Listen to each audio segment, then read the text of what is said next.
Hi there. Hi. I'm here today with Steve Olejnik, Managing Director, and Jenny Brown, Sales Director of Mortgages for Business, and I'm going to be asking them some questions about limited company buy-to-let. So, if you like this video and the answers that Jenny and Steve give you, then please share, subscribe, like, follow, whatever it is, whatever social media you're on, and we'll come back to you with some more crazy questions on limited company buy-to-let mortgages and other questions about mortgages per se very soon. Can I transfer my buy-to-let properties into a limited company? You can sell them into the limited company, but you can't just transfer them across. So you would need to essentially act as if you were selling them to an unrelated party. Do bear in mind that on doing this, capital gains tax may be liable, and also for sure stamp duty with the 3% surcharge from the purchase perspective. I've set up a limited company and my mortgages are still in my personal name. Can I stay with the same lender?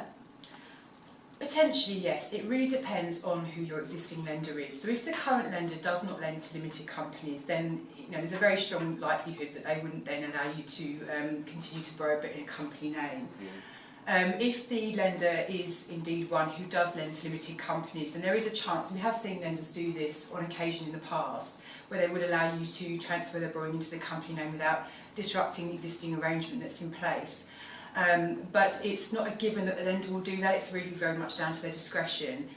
So what we would always advise in these situations is to seek advice from your broker. Good answer. Thanks. Does the company have to have cash in it for the deposit?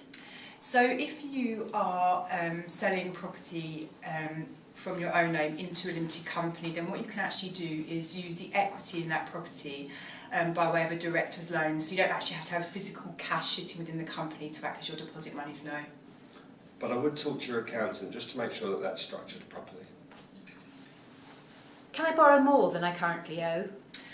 Potentially, yes. Quite often when we see people incorporating or selling their properties across to the limited company, they would indeed raise surplus funds in excess of what they currently owe on the existing personal mortgages to cover various fees and costs associated with the transaction, or indeed to raise funds for further investment. So yeah, absolutely no problem at all. As long as it's meeting the new lender's lending criteria with regard to rent cover and loan to value. I currently own my properties personally. When I set up a limited company for my properties, can my husband become a shareholder of the company?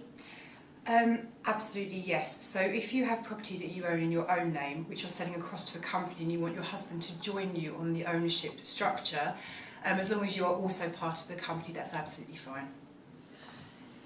Say my properties are worth £150,000 and I want to put them into my newly formed limited company. I realise I have to sell them to the company, but can I sell them at a different price, i.e. a lower price, into the company? I'm afraid not. No, lenders would expect you to be selling that at the market value and paying the proper stamp duty tax on those.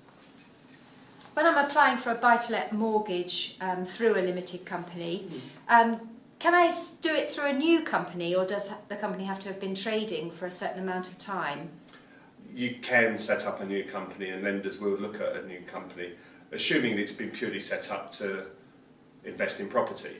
If it has other trading activities, then the small number of lenders lending to trading companies would expect to see a couple of years trading history.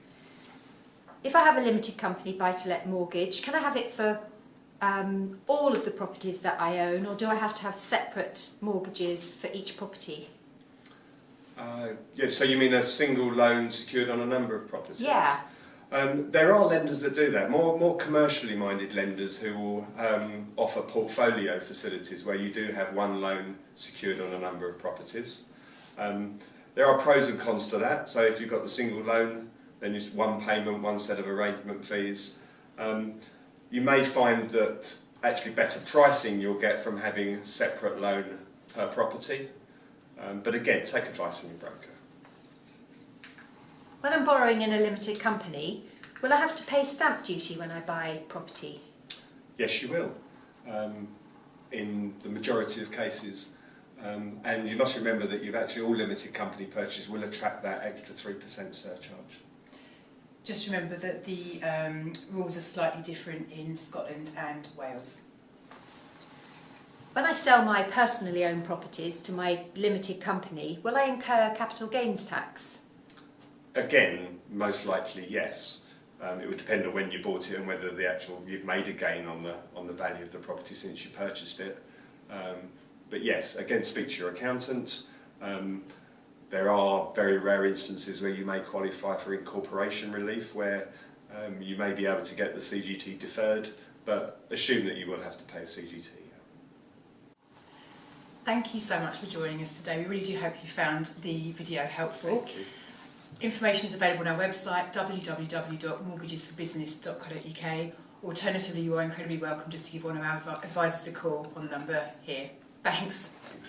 To download our free guide on buy-to-let mortgages for limited companies, please visit www.mortgagesforbusiness.co.uk and go to the News and Insights section. Alternatively, call one of our advisors for assistance on 0345 345 6788.